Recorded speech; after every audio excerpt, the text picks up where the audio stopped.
चलो मिलाइए। Expression of some specific term. आइए कुछ खास खास टर्म की बात कर लें इस चैप्टर में। हम लोग फाइनेंशियल स्टेटमेंट कवर कर रहे थे, ठीक है, उसी में आगे बढ़ते हैं। तो आप लोग ध्यान दीजिए। द टर्म कैपिटल स्ट्रक्चर, पहले बात करते हैं हम लोग कैपिटल स्ट्रक्चर की। The term capital structure refer to a proportion between the various long term source of finance in the total capital of the firm. The major sources of long-term finance includes proprietors fund, borrowed fund. Proprietors funds include equity capital, differential capital, reserve and surplus, retained earning, and borrowed funds includes long-term debt such as long-term loan, loan from financial institution, debenture, etc. In the capital structure decision, it is determined as to what should be proportion of each of the above sources of finance in the total capital of the firm. Capital structure का मतलब हुआ बच्चों, ये company में जो पैसा लगता है, कैपिटल एम्प्लॉयड होता है, 10 लाख की मान लो जरूरत है, तो 10 लाख हमको फाइनेंस कराना है, या हमारे पास खुद का 10 लाख रुपए हो, हमें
नाउ लिसन।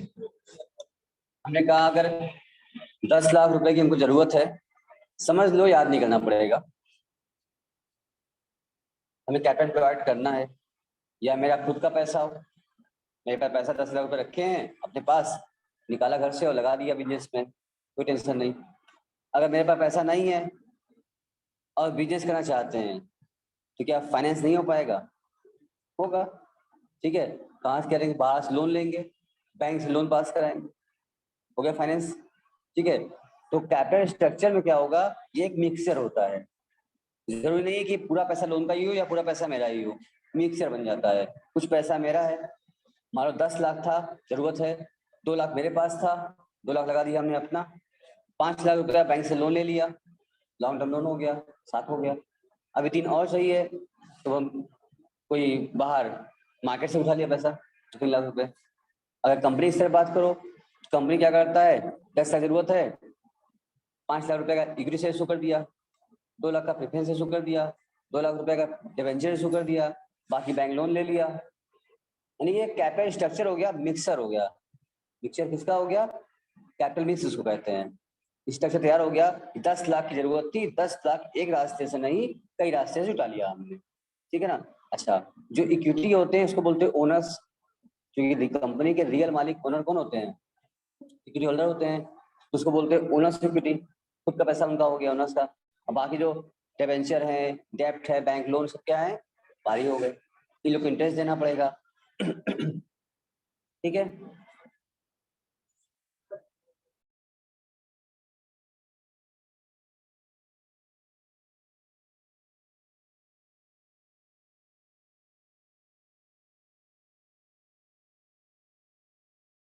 तो इसको बोलते हैं कैपिटल स्ट्रक्चर। अब हर कंपनी अपने जरूरत के हिसाब से कैपिटल स्ट्रक्चर तैयार करता है, ठीक है ना। जो कि आप लोगों ने पढ़ा था अभी, डेब्ट इक्विटी रेशियो पढ़ा था ना, कितना डेब्ट रखा जाए और कितना इक्विटी रखा जाए। और उसमें हम लोग देखा था हम लोगों ने कि 2:1 का एक आइडियल रेशियो होता है। इस कंपनी का अगर डेब्ट रेशियो 2:1 हो, यानी कि अगर 5 लाख का इक्विटी हो तो 10 लाख तक डेब्ट रख सकते हैं, ये आइडियल रेशियो बताया गया है। इससे अधिक करोगे तो रिस्की हो जाता है, बहुत रिस्की हो जाता है।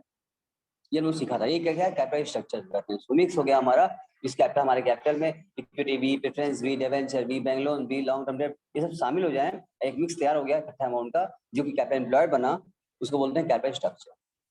क्लियर है? यस। संचिता,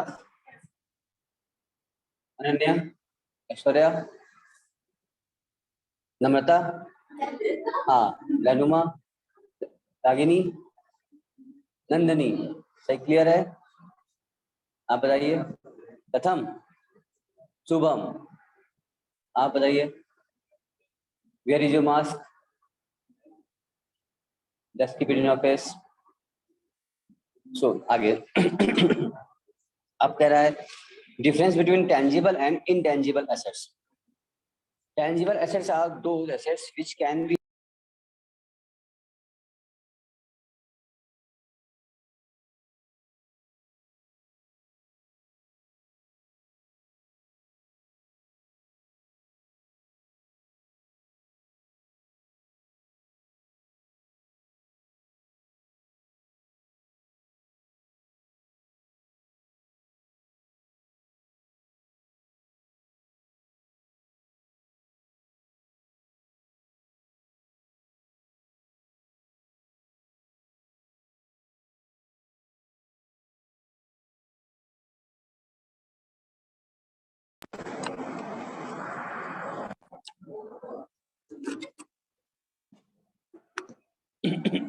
तो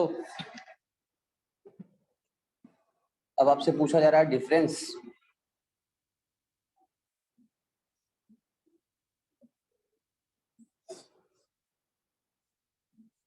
between, distinction between tangible and intangible. ऐसा एसेट्स जिसको क्या किया सके, देखा जा सके और टच किया जा सके, this is what, this is our tangible assets, ठीक है।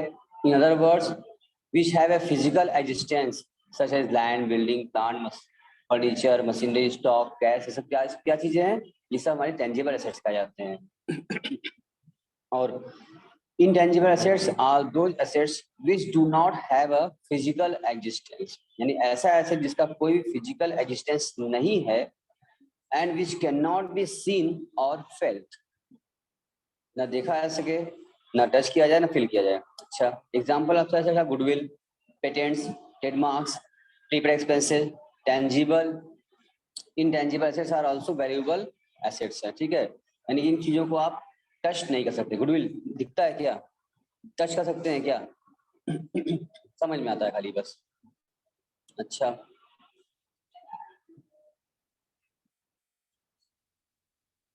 For example, with the help of patents, know how businessman is able to produce good and then his go down help in attracting customer easily. Therefore, the intangible assets help the firm in earning profit as much as tangible assets. Hence, both tangible and intangible assets are valuable. दोनों value भी आती है। Value of intangible asset is based on the benefit and facilities available to the business from such asset, ठीक है। जितनी facility रहती है उसके हिसाब से वैसे किया जाता है। दोनों हमारे लिए वैल्यूबल है, दोनों से प्रॉफिट अर्न करने में हेल्प मिलता है। अगर प्रोविजन की बात करें अब, according to the company act, the term provision refer to any of the following amount. The amount written off or retained by way of providing for depreciation, renewal of diminution of value of assets. B, the amount written by a way of providing for any known liability of which the amount cannot be determined with substantial accuracy. अच्छा, और it should be clearly understood that if the amount of known liability can be determined with the reasonable accuracy, it must be classified as an outright liability and not a provision. अगर हमको confirm पता हो जाए कि exact यही amount हमको पे करना है, real, that will become our liability, तब कहाँ रह गया provision? Also, if any excess provision is made knowingly or intentionally, the amount in excess of the actual need will be treated as reserve. जरूरत थी, लग रहा था, टर्न किया हमने, डेटर्स जो है डूबने वाले हैं हमारे, कर लिया प्रोविजन। क्या पता डूबे ना डूबे, कंफर्म था ही नहीं हमारा। हो सकता है कि साहब में अच्छे डेटर्स थे, सब पैसा मिल गया, डूबे नहीं सब, तो वापस पैसा आएगा नहीं आएगा? तो हमने, या फिर हमें इंटेंशनली या नॉन इंटेंशनली, तभी कुछ लोग क्या करते हैं ना, जानबूझ करके प्रोविजन बना देते हैं एक्स्ट्रा, कि फिर लॉस हुआ तो कवर अप हो जाएगा। तो आपने एक्स्ट्रा बनाया था ना, जो भी एक्सेस होगा वो सब आपका वापस फायदा हो जाएगा, तो रिजर्व के तौर पर वापस ले लिया जाएगा, रिजर्व बन जाएगा।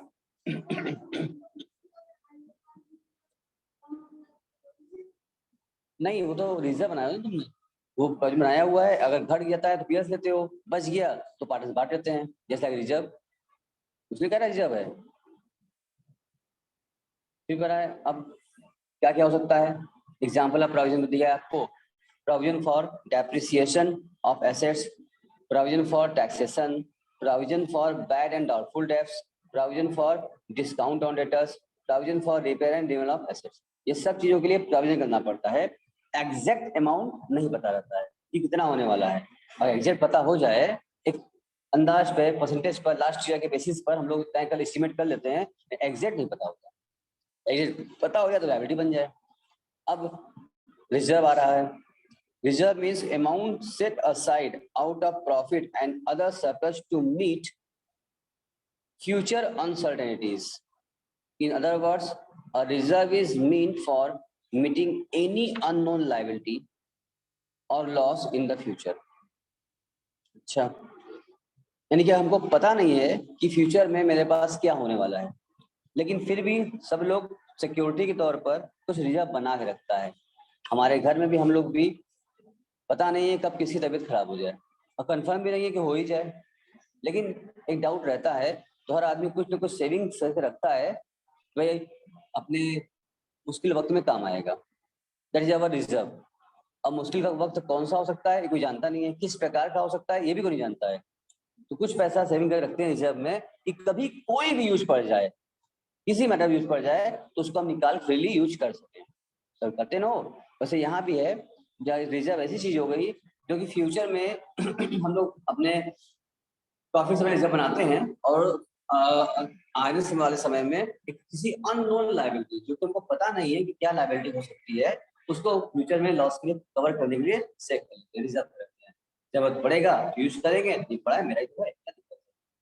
अगर सब खर्च कर दोगे, जरूरत पड़ने पर किससे मांगो, कौन सहायता करेगा, कौन हेल्प करेगा, कौन किसके हाथ फैलाएंगे? तो अपना रिजर्व खुद से लोग बना के। According to Williams Pickles, reserve means amounts set aside out of profit and other surplus। ठीक है, प्रॉफिट से ही बनता है, हर साल प्रॉफिट कमाते हैं, प्रॉफिट से पैसा निकाल करके रिजर्व में ट्रांसफर करते हैं। These are not earmarked in any way of, ठीक है, to meet any particular liability, known to exist on the date of the balance sheet। ठीक है, जिस दिन आप बना रहे हैं उस दिन तो पता नहीं है कि किस यूज में आएगा, आने वाले समय मालूम चलेगा कि कौन सी दिक्कत परेशानी आई है, उसी के साथ इसको यूज किया जाएगा। एग्जाम्पल रिजर्व क्या कहता है? जनरल रिजर्व हुआ, कैपिटल रिजर्व हुआ, डिविडेंड इक्वेशन रिजर्व हुआ, इन्वेस्टमेंट फ्लक्चुएशन रिजर्व IFR, जो तुम पूछ रहे थे अभी, वर्कमैन कंपल्सरी रिजर्व, वो भी मुझसे पूछ रही थी। ये सब क्या है? रिजर्व रखे हैं भाई, इन्वेस्टमेंट की वैल्यू मार्केट में कभी भी घट सकती बढ़ सकती है, अब कंफर्म तो है नहीं। अब WCR बनाया है, जरूरी है कि वर्कमैन मेरा घायल होगा ही होगा, कंपल्सरी करना ही पड़ेगा हमको, नहीं एक्सेस हो जाएगा या बच जाएगा, reserve as a normal reserve है, पार्टनर बांट सकते हैं। Reserve for redemption of debenture, payment करने के लिए नया रिजर्व, जिसे बोलते हैं DRR, ठीक है ना, reserve for redemption of debenture. अच्छा, ये सारे जो रिजर्व्स हैं ना, तुमको पता है बैलेंस शीट में कहाँ जाते हैं, ये किस हेडिंग में जाते हैं? ये सारे रिजर्व जितने जो आप देख रहे हैं बैलेंस शीट में लायबिलिटीज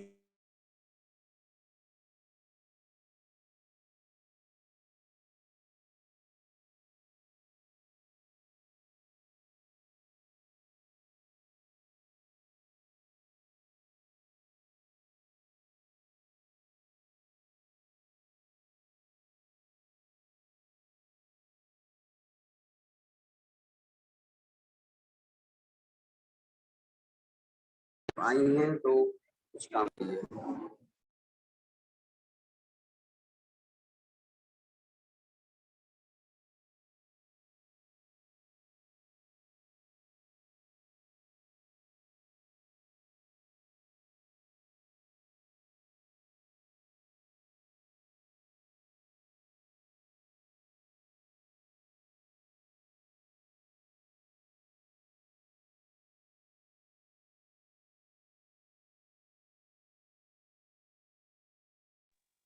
तो ये सारे जब कहाँ जाते हैं? Reserve and surplus. डरा क्यों रही हो? रिजर्व एंड सरप्लस में आते हैं, ऐसे गए बोल रही है? ऐसे तो कौन बोलता है इस तरीके से? और अजीब तरीके डरा रही है हमको तो, आगे बैठ करके देख रही हो ना, हम छोटे बच्चे हैं ना, हमको ऐसे डरा रही है, ऐसे कर रही है। ऐसे कौन दिखता है पता है? अभी चलो आओ बात करते हैं अब difference between provision and reserve. अच्छी बात है, इससे क्वेश्चन रहेगा आपके, ये अच्छी टॉपिक है, क्वेश्चन रहेगा, ये कर लो हिंट्स कर लो उस पर। अब इसमें से कौन सा टॉपिक रहेगा? एक बेसिस रहेगा, अब कौन सा रहेगा प्रभु जाने, लेकिन इसमें से रहेगा, देख लीजिए आप। बेसिस दिया हुआ है, पहले मीनिंग में बात करें अगर प्रोविजन की, तो प्रोविजन क्या है बेटा? It is created to meet a non liability, यानी कि ऐसी लायबिलिटी, अभी हम समझाया, अभी रिजर्व और प्रोविजन दोनों हमने पढ़ा ना। अब इन दोनों के बाद अब हम तुमको अंतर सिखाना चाह रहे हैं दोनों का।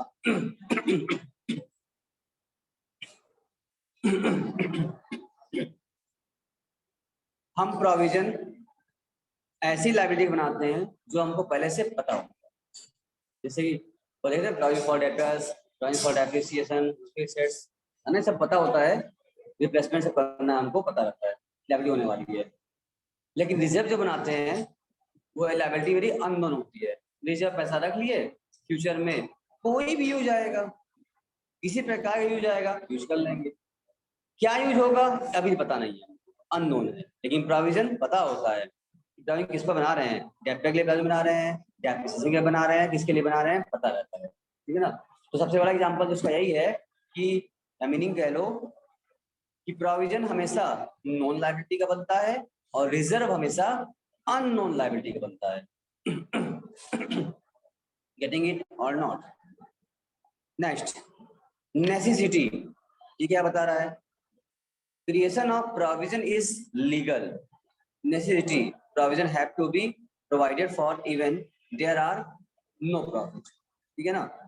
जरूरत है, प्रॉफिट नहीं है, तभी क्या करना पड़ेगा, प्रोविजन तो बनाना ही पड़ेगा। लेकिन रिजर्व क्या होगा?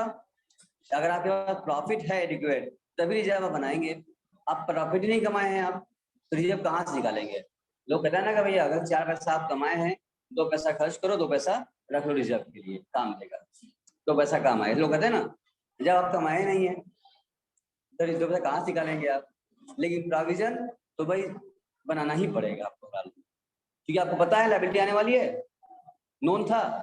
अब जो चीज सामने है उसको मीट आउट करना ही पड़ेगा, उसको टाल सकते नहीं है। अब जो भी सामने नहीं है, पता भी नहीं है, उसके लिए क्या कर सकते हैं, जो मेरे पास है भी नहीं, जो लायबिलिटी सामने है भी नहीं, आएगा ये बात का गारंटी भी नहीं, कंफर्म भी नहीं है, अब मेरे पास पैसा भी नहीं है, तो क्या बनाए उसके लिए हम रिजर्व? नहीं बनाएंगे।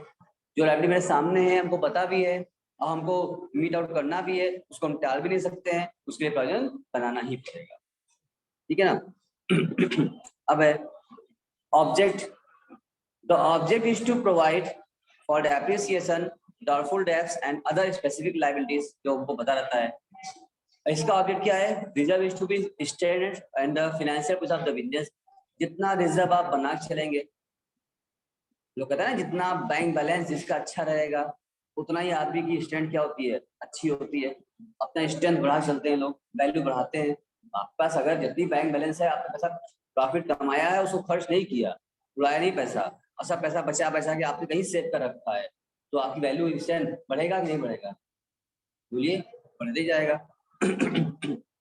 तो रिजर्व और सेविंग अभी क्यों करता है? अपने स्ट्रेंथ बढ़ाने के लिए, और प्रोविजन करता है कि विदाउट लायबिलिटी को, स्पेसिफिक लायबिलिटी को विदाउट करने के लिए। Mode of creation, it is created by a debiting to profit loss statement the company है, and hence net profit cannot be calculated unless the all provision have been debited to P&L statement। ठीक है ना?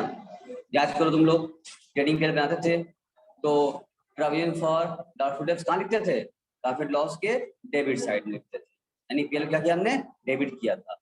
ये profit सही loss सही account से ही पैसा काटा, उसके बाद जो बचा वही कहाँ गया? प्रॉफिट में गया। यानी प्रॉफिट लॉस अकाउंट से ही क्रेडिट होता है। और रिजर्व क्या होता है?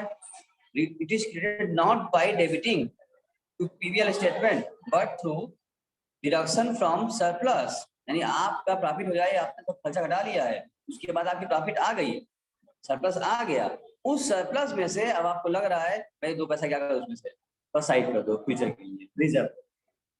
ठीक है ना? और उसमें क्या था? सरप्लस आने से पहले ही डेबिट कर लिया था हमने प्रोविजन, ये सरप्लस आने के बाद। नेक्स्ट कितना है सर? बस बस थोड़ा बच्चा, घबराओ नहीं। Investment outside the business, provisions are never invested. Sir ये पॉइंट कुछ खास लग रहा है फिफ्थ वाला हमको। Provisions are never invested outside in business. ऐसे सभी खास पॉइंट हैं। जो भी आप प्रोविजन करते हैं वो आप इन्वेस्ट नहीं करते हैं, लेकिन आप जो रिजर्व बनाते हैं ना, यानी जो आप सेविंग करते हैं, तो आप सोचते हैं पैसा जो जब बनाया हमने वो अपने घर के किसी गुल्लक में, अलमारी में रख लें, या जाकर कहीं बैंक में जमा करते हैं, इन्वेस्टमेंट करते हैं? बोलिए, आप जितना भी सेविंग किए हैं और सेविंग घर के अंदर रखे रहेंगे तो उतना ही रह जाएगा, लेकिन वही पैसा उठा कहाँ रख देंगे? आप अगर इन्वेस्टमेंट कर देंगे, शेयर में, डिवेंचर में, बैंक में, कहीं भी इन्वेस्ट कर दिया आपने, तो पैसा क्या होगा? सेविंग भी, और क्या होता जाएगा? इंक्रीज भी होता जाएगा। लेकिन प्रोविजन कभी भी इन्वेस्ट नहीं किया था, वो तो लायबिलिटी डॉट करना है, साइड किया, लायबिलिटी का डॉट कर लिया। रिजर्व आपका बढ़ रहा है, जरूरत पड़ा तो विड्रॉल होगा वहां से, कोई लायबिलिटी आई तो, नहीं आई कोई बात नहीं, हमने वैसे किया है। कोई बीमार पड़ा, इलाज के लिए यूज किया, कोई जरूरी है कि बीमार लोग कोई पड़ेगा ही पड़ेगा, कंफर्म है? नहीं, बच गया तो बढ़ रहा है पैसा, मैं सेविंग इन्वेस्ट किया। अब utilisation of dividends for dividends, it can not utilise for distribution of dividend. Dividend जब बांटना होता है तो कंपनी अपनी प्रॉफिट में से डिविडेंड बांटती है, because dividend is the way of profit distribution for the share holder. Provision तो बनाया स्पेशल लायबिलिटीज के लिए। अब प्रोविजन फॉर डेटर्स है, प्रोविजन फॉर डेप्रिसिएशन है, तो उसका पैसा उसी पे यूज होगा, शेयर होल्डर को देंगे नहीं उसका पैसा उठा करके हम। चलो, then after it can utilise for distribution as dividends among share holders. ठीक है, प्रॉफिट का पैसा ही तो बांटते हैं, और क्या बांटेंगे? Utilisation for other purpose, it is created to provide for a specific loss and hence can only be used for meeting that loss। ठीक है, यानी क्यों बनाया गया इसका? कोई स्पेसिफिक लॉस होने वाला हो, उस स्पेसिफिक लॉस के लिए ही, मीट आउट करने के लिए, उसको कवर करने के लिए ही हम इसको बनाते हैं, यूज करते हैं। और रिजर्व की बात करें तो it is not created to provide for a specific loss and hence can be used for any purpose. बार बार हम पेप्स चिल्ला रहे हैं, कभी भी कोई भी यूज पड़ जाए तो क्या करो? रिजर्व रखे ना, निकाल करो, कोई स्पेसिफिक नहीं होता। तो जनरल रिजर्व पूछेगा आपसे, अगर एक बार बताइए कि general reserve are specific reserve or not, तो आप क्या जवाब देंगे? क्या जनरल रिजर्व एक स्पेसिफिक रिजर्व है या नहीं?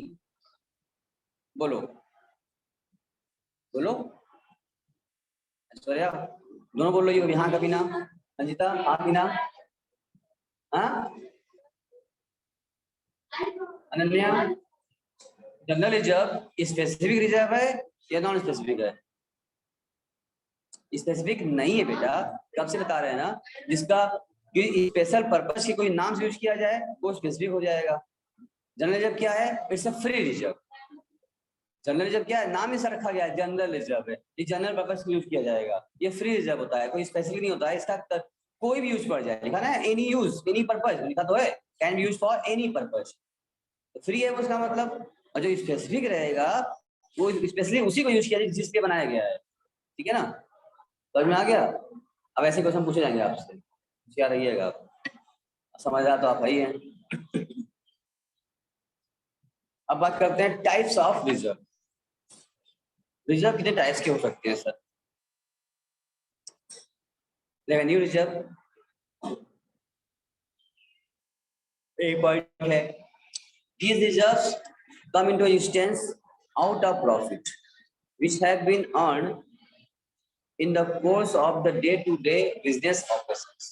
Therefore, the revenue reserves represent undistributed profit and as such are available for the distribution of dividend.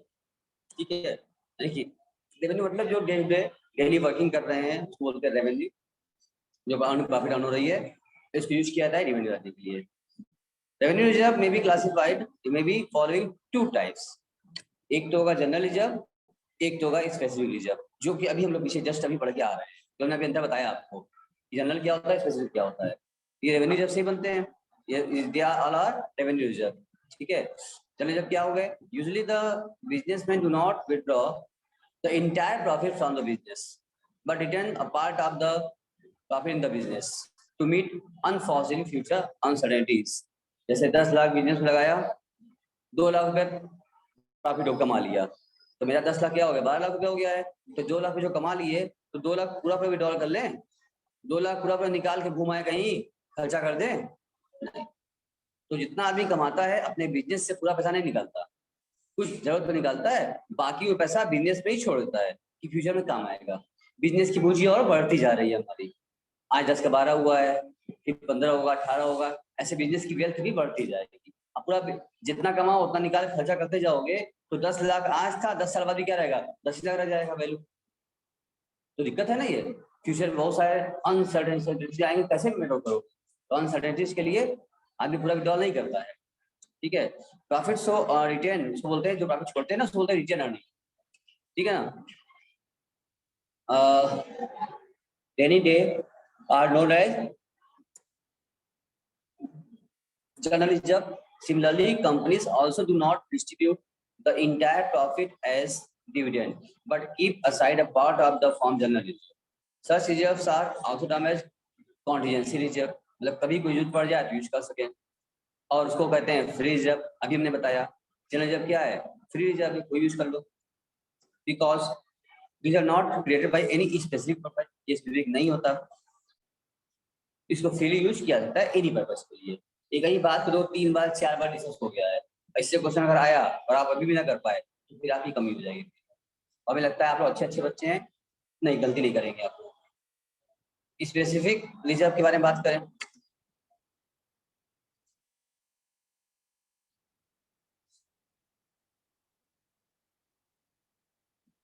such a reserve is created for a specific purpose and can be utilized only for that purpose, ठीक है। जो reserve जिस purpose के लिए बनाया गया हो specific, उसी पर्पज पे यूज किया जाए, किसी अन्य पर्पज में यूज ना किया जाए, उसको बोलेंगे स्पेसिफिक रिजर्व। उसमें फर्स्ट है dividend equalization reserve, reserve for replacement of assets, investment fluctuation fund, workmen compensation reserve, debenture. ये सारा पीछे दिया है, हम लोग पढ़ के आए, अभी जस्ट पढ़ के आए, ये क्या है स्पेसिफिक है, जिस लिए बना रहे हैं उसका यूज भी उसी के लिए किया जाएगा, ठीक है, ठीक है। अभी पार्ट आया कैपिटल रिजर्व, हमारे बात कर रहे हैं हम लोग। क्या होता है भैया capital reserve, in addition to the normal profit capital profit are also earned in the business from any sources, the reserve created out of such capital profit are known as capital reserve. Such reserve generally are not available for distribution as cash, ठीक है। क्या मतलब हुआ, capital reserve क्या है, in addition to normal profits capital profit are also earn और business source, जैसे मान लो जो बिजनेस कर रहे हैं हम लोग उससे प्रॉफिट कमा रहे हैं, हमारे पास बिजनेस में कोई मशीन है या कोई फर्नीचर है या कोई बिल्डिंग है, कोई एसेट प्रॉपर्टी है, उसको हमने बिजनेस एसेट से उसको सेल कर दिया, तो प्रॉफिट हो गया सेल करने में। ठीक है, मान लो कि एक मेरा कोई प्लेस था, गोदाम था, वेयर हाउस बनाए थे बिल्डिंग को, अब यूज नहीं, उसको बेच दिया। 10 साल पहले लिए थे बिजनेस में, बिजनेस नाम प्रॉपर्टी थी, 10 लाख की थी, अब जरूरत नहीं, उसको सेल कर दिया, 15 लाख में बिक गया, तो क्या हो कहेंगे profit on sale of fix assets, फायदा हो गया। ठीक है, प्रॉफिट आ गई। तो क्या हम बिल्डिंग बेचने का बिजनेस करते हैं? नहीं, जिस चीज का बिजनेस करते हैं उसको बेचने से जो प्रॉफिट होता है दे आर रेवेन्यू, उसका रेवेन्यू होता है। लेकिन जिसका हम बिजनेस नहीं करते हैं, एक बार वो मेरे लिए एसेट्स था ना, और उसको सेल किया है, प्रॉफिट हुआ, उसको बोलते हैं कैपिटल प्रॉफिट। अब बात समझ में आ गई क्या होता है कैपिटल प्रॉफिट, रेवेन्यू प्रॉफिट? जिसको हमने बिजनेस नहीं, जिसका हम बिजनेस नहीं करते हैं, उस ऐसी चीज को हमने एसेट्स को बेचा, उसमें प्रॉफिट हो गया, उसको बोलते हैं कैपिटल प्रॉफिट, उससे बनता है कैपिटल रिजर्व।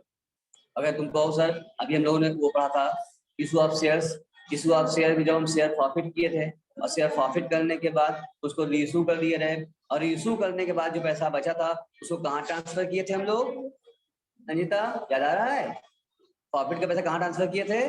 कैपिटल रिजर्व में। क्यों? कि कंपनी प्रॉफिट कर लिया पैसा, तो कंपनी का फायदा हुआ। ठीक है ना, जब फायदा हुआ, ये क्या, ये कंपनी शेयर को प्रॉफिट करने का ही बिजनेस करता है, प्रॉफिट कर करके कमाएगा हमेशा, ऑलवेज नहीं ना। वहां एक आध बार प्रॉफिट हो गई, कोई का नहीं दिया तो प्रॉफिट किया, अब प्रॉफिट का पैसा उसको फायदा हो गया, तो इसलिए it's not a revenue profit. ये कंपनी की प्रॉफिट तो है, शेयर प्रॉफिट का अमाउंट कंपनी के लिए प्रॉफिट हो गया, लेकिन इट्स नॉट रेवेन्यू, इस कंपनी के कैपिटल प्रॉफिट है, इसीलिए कंपनी इसको कहां ट्रांसफर करता है? कैपिटल रिजर्व में। आई थिंक अब आपको बात अच्छे से समझ में आ रही होगी क्या होता है कैपिटल रिजर्व। ठीक है, और capital reserve such reserve generally are not available for the distribution of cash dividend, नहीं बांटेंगे, कैश डिविडेंड नहीं बांटेंगे। ठीक है, याद रखना, कैश कैश के डिविडेंड इसका यूज नहीं करेंगे। अब तो company profit receive from the following sources are term as capital profit. तो कौन कौन से एरिया से प्रॉफिट होगा उसको बोलेंगे हम कैपिटल प्रॉफिट। देखो फर्स्ट, जो अभी हमने एग्जांपल लिया ही था, profit on sale of fixed asset.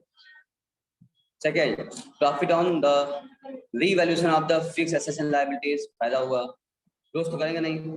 Premium received of shares पर, ये भी कैपिटल रिजर्व है। और profit on the purchase of running business, ये ट्रांसफर किया था कैपिटल रिजर्व में ही। ठीक है, जिसे याद करो कि हम लोग जब लोग issue of shares other than cash हम लोग पढ़ रहे थे ना, उसमें भी क्या था, जब किसी रनिंग बिजनेस दिया था हमने और परचेज कंसीडर दिए थे, कंसीडरेशन के पास किए थे ना, vendor debit to, asset debit to vendor करते थे ना, जब हम पेमेंट करते थे डेबिट करके, तो वहां जो डिफरेंस आया करता था रनिंग बिजनेस वाला, तो अगर डेबिट में आता था उसको बोलते थे गुडविल, और अगर क्रेडिट आता तो ओ, ये बात संहिता को अब समझ आई। यदि हाँ सर, याद आया हमको कि जब डेबिट में डिफरेंस था उसको बंद करते हैं गुडविल से, और जो था क्रेडिट में उसको बंद करते हैं हम लोग कैपिटल रिजर्व से। पूरी कंपनी क्या थी? कैपिटल प्रॉफिट थी, वही बता रहा है यहाँ पर purchase earning business. Profit prior to incorporation of company, profit from the ratio of reissue of profit share, ये मैं अभी समझाया मैं भी आपको। Profit on redemption of debenture, सब क्या है? कंपनी की कैपिटल प्रॉफिट है, इट्स नॉट रेवेन्यू। कंपनी इस चीज का बिजनेस ही कर रोज ही कमाएगा, अगर हो गया प्रॉफिट किसी वजह से तो नॉन रिकरिंग क्या मानेंगे उसको हम लोग? कैपिटल प्रॉफिट मानेंगे, और कैपिटल रिजर्व में ही ट्रांसफर करेंगे। अब आ रहा है डिस्टिंक्शन बिटवीन किसके बीच में करना है हम लोगों को? रेवेन्यू रिजर्व और कैपिटल रिजर्व, इन दोनों रिजर्व के बीच में हमको डिफरेंस निकालना है। क्या डिफरेंस होगा? बेसिस ऑफ डिस्टिंक्शन में सोर्सेज ऑफ क्रिएशन, रेवेन्यू कहाँ से बनता है, कैपिटल कहाँ से बनता है, ऊपर जो भी डिस्कस करके आए समझ के आए हैं उसी को टेबल फॉर्म में समझाया जा रहा है आपको। ठीक है ना, जरा पढ़िए रेवेन्यू रिजर्व क्या होता है। These reserves are created out of revenue profit which arise from the normal operating activities of the business and are otherwise available the distribution of dividend। यानी कि नॉर्मल एक्टिविटी जो बिजनेस करते हैं, जिस चीज का जो गुड्स हम परचेज सेल करते हैं उससे थ्रू हम कमा रहे हैं, बिजनेस काम हो रही है, रेवेन्यू टॉपिक बोलते हैं। और कैपिटल में क्या होता है, इसमें कैसे होता है, ये कैपिटल प्रॉफिट होती है जो कि डेली बिजनेस वाले नॉर्मल प्रॉफिट ऑपरेटिंग एक्टिविटीज नहीं होती है, ये कैसे होती है? कैपिटल ग्रुप में होती है। ठीक है ना, इसका इसका ये जो है, इस प्रॉफिट को हम कैश डिविडेंड में यूज नहीं करते हैं। सीधा कीजिए। अच्छा, जस्ट वेट, हो गया। अब क्या कह रहा है सर, इसका बता रहा है आपको यूजेस क्या है। यूजेस इसका, a specific reserve can be utilized only for the unmarked purpose, while the general reserve can be utilized for the any purpose। ये दोनों रेवेन्यू होता है, दोनों स्पेसिफिक और जनरल दोनों क्या है। रेवेन्यू रिजर्व होता है स्पेसिफिक जिसलिए बना उसको यूज करते हैं, और जनरल तो नाम है जनरल है, उसका फ्री रिजर्व होता है, फ्री यूज किया जाता है, ठीक है ना। और इधर normally this reserve cannot be utilized for distribution of dividend to shareholder, however some capital reserve can be utilized for distribution of dividend if subject to fulfill of the certain condition of company act। these reserve are, अच्छा ठीक है, purpose की बात करें अगर तो purpose का बताया गया कि these reserve are created for meeting unforeseen losses and for extending of the financial position of the business, ठीक है। इसका उद्देश्य अभी पीछे पढ़ने पढ़ के आए थे ना, अभी वहां भी लिखा था कि रिपीट हो रहा है। उद्देश्य इसका क्या होता है कि फ्यूचर के लिए अनफॉर्चुनेट के लिए बनाते हैं, और इससे स्ट्रेंथ क्या होती है, हमारी स्ट्रेंथ बढ़ती है हमारी। और कैपिटल जब क्या होता है, ये कैपिटल प्रॉफिट और लॉस को मीट करने के लिए, लॉसेस मीट करने के लिए कवर किया जाता है, और कंपनी एक्ट के बारे में बताया गया है। अब क्या रहा है सर, अगला टॉपिक क्या है आपका, खत्म हो गया, कुछ बचा है।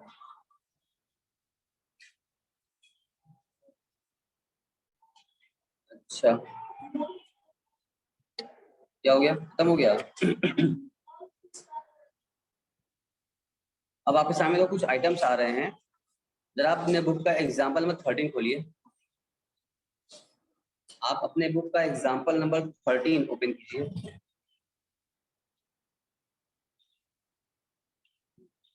फाइनेंशियल स्टेटमेंट का है ना चैप्टर, और उससे बैलेंस शीट दिया हुआ है चैप्टर में ना फाइनेंशियल स्टेटमेंट का, उसमें एग्जाम 13 खोलिए। तेरा अंदर what head the following item on the asset side of the balance sheet of A company will be presented. अब आपसे पूछ रहा है, आप बताइए इसमें से आइटम वाइज दिया कि बैलेंस शीट कैसे में कौन से हेडिंग में जाएगा। आपको पहचानना है, खेलना है मेरे साथ, पहचान कौन, ये आइटम कौन कहाँ जा सकता है, ठीक है। तो पहले दिया है सन्नी डेटर्स, क्या क्वेश्चन मिला आपको, डेटर्स कहाँ जाता है, पेटेंट्स ट्रेडमार्क कहाँ जाएगा, शेयर्स कहाँ जाएगा, bill receivable, advance receivable, prepaid, work in progress, ये आइटम कहाँ जाएंगे। तो ये आपके मतलब का है, यानी ऐसे ही क्वेश्चन आपके एग्जाम में आने वाले हैं, हेडिंग वाइज पूछा जाएगा आपसे कि कौन सा आइटम किस हेडिंग में जाता है, आप बता दीजिए, 2 नंबर आपका, बस छांटिए, पहचानिए, बताइए, 2 नंबर आपका, ठीक है ना। तो अब आप बताइए कि डेटर्स हमारे क्या है, करेंट एसेट्स है या नॉन करेंट एसेट्स है, ऐसे आपको पहचानना होगा। जरा पहचानिए, जो नीचे दिया हुआ है आइटम दिया, हेडिंग दिया और दिया सब हेडिंग, ऐसे एग्जाम में आपको बताना पड़ेगा कि ये करेंट एसेट्स का हेडिंग होगा और ट्रेड रिसीवेबल इसका सब हेडिंग होगा। करेंट एसेट्स के अंदर आता है ट्रेड रिसीवेबल और उसके अंदर आता है डेटर्स। पेटेंट्स की बात करें तो ये है मेरा नॉन करेंट, और ये आता है फिक्स एसेट्स के हेडिंग में, जो कि इंटेंजिबल में आता है, ठीक। अगर शेयर्स की बात करें तो ये मेरा हो गया मेरा नॉन करेंट, और ये नॉन करेंट एसेट्स में आएगा, नॉन करेंट इन्वेस्टमेंट है तुम्हारा, तो किसी और कंपनी के शेयर ने परचेज किया है, सामने मतलब सामने इन्वेस्टमेंट किया है, ठीक। फिर आपका रिसीवेबल, ये भी क्या है, करेंट एसेट में जाता है और ट्रेड रिसीवेबल पार्ट है, सब हेडिंग। अगला है advance recoverable in cash, advance recover in cash with in the operating cycle, ये भी करंट एसेट्स है और शॉर्ट टर्म में मिल जाएगा, सब हेडिंग। प्रीपेड इंश्योरेंस क्या किया हमने, करंट एसेट्स जाता है मेरा और अदर करंट एसेट्स के रूप में। वर्क इन प्रोग्रेस भी करंट एसेट्स है, जो कि इन्वेंट्री भी जाता है, कार्य प्रगति पर है, ठीक। इसे हेडिंग वाइज आपको बताना होगा कौन सी हेडिंग किसमें जाती है और फिर सब हेडिंग क्या होती है, ठीक। इसका अगला क्वेश्चन आइए, एग्जाम 14 क्या कह रहा है, under what heading will you show the following item in the balance sheet of the company. Goodwill कहाँ जाता है, unclaimed dividend, coming for tax, ठीक है। देखो ये आपके पेपर में आया भी हुआ था सीबीएसई में, ठीक है। ये अक्सर ही पूछा भी जाता है आपका, जरा बताइए इसको देखा जाए। देखो गुडविल क्या होता है भाई, नॉन करेंट एसेट्स है हमारा, कहाँ जाएगा, फिक्स एसेट्स के इंटेंजिबल में जाएगा, क्योंकि गुडविल इंटेंजिबल होता है। अगला क्या है सोया,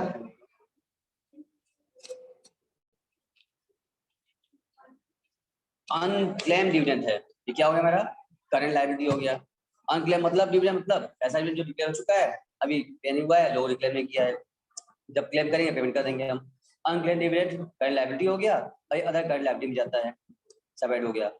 प्रोविजन फॉर टैक्स ये भी करंट लायबिलिटी है और शॉर्ट टर्म प्रोविजन भी जाता है, ये प्रोविजन है। Security premium share holder fund में जाएगा, मेन हेडिंग, और फिर सब हेडिंग क्या बनता है उसका, अगला शेयर होल्डर फंड में इक्विटी लायबिलिटी बनती है, उसके बाद फिर रिजर्व सरप्लस बनता है, तो सब हेडिंग क्या हो गया, रिजर्व सरप्लस जाता है। लूज टूल्स क्या भैया, वो मेरा होता है करंट एसेट्स का पार्ट है, जानते हो ना कैसे लूज टूल पार्ट है, और जाता है इन्वेंटरीज में। अच्छा, और जबकि जब हम लोग निकालते हैं वहाँ करंट एसेट्स तो लूज टूल को नहीं लेते थे, याद आ रहा है ना, चलो हाँ, लेकिन डालते यहीं पर है। और arrear of fix cumulative dividends, मतलब कई सालों बकाया रह गया, अगर कमिटमेंट है to be shown in the notes to accounts, ये वादा किए देंगे देंगे कर रहे हैं, वादा किया ना, तो कमिटमेंट है, ये छिप जाएगा नोट्स टू अकाउंट्स में। और preliminary expenses, these expenses are to be written off from the security premium reserve or from general reserve or from surplus in the year in which they occur। ये तो आपको premium expenses जो भी हमारे होंगे वो हमारे रिजर्व सरप्लस हेडिंग में से एडजस्टमेंट राइट ऑफ कर दिए जाते हैं, ठीक।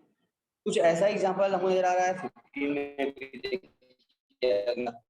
दिख रहा है आपको, नहीं दिख रहा है, और कुछ ऐसा एग्जांपल को नजर आ रहा है, इसके बाद अगला भी 16 में भी नजर आ रहा है हमको, नहीं आ रहा, आपको आ रहा है, देख पा रहे हैं, नहीं देख पा रहे हैं, ठीक है। तो क्या हम आपसे उम्मीद कर लें ये 15 और 16 आपका एग्जांपल आपको होमवर्क हो जाएगा, तो क्या उम्मीद करें आपसे। 15 में क्या क्या किया हमने, अभी हमने क्या किया है, 15 16 17 लिखा, कहाँ तक दिए हैं, हाँ 14 कर लिया हमने, 15 16 17 आगे जो है आप आराम से करते जाएंगे, कोई दिक्कत है नहीं यहाँ पर आप लोगों को, इतना क्या इसका हम होमवर्क आपको मान सकते, नहीं मान सकते, बताइए। आपका ये होमवर्क होगा आपके लिए, ठीक है, जिससे कि आपके एग्जाम को हेल्प मिलेगा आपको, ठीक। ये सब तो दिया ही हुआ है, एक बार रीड करना है, समझना खाली है।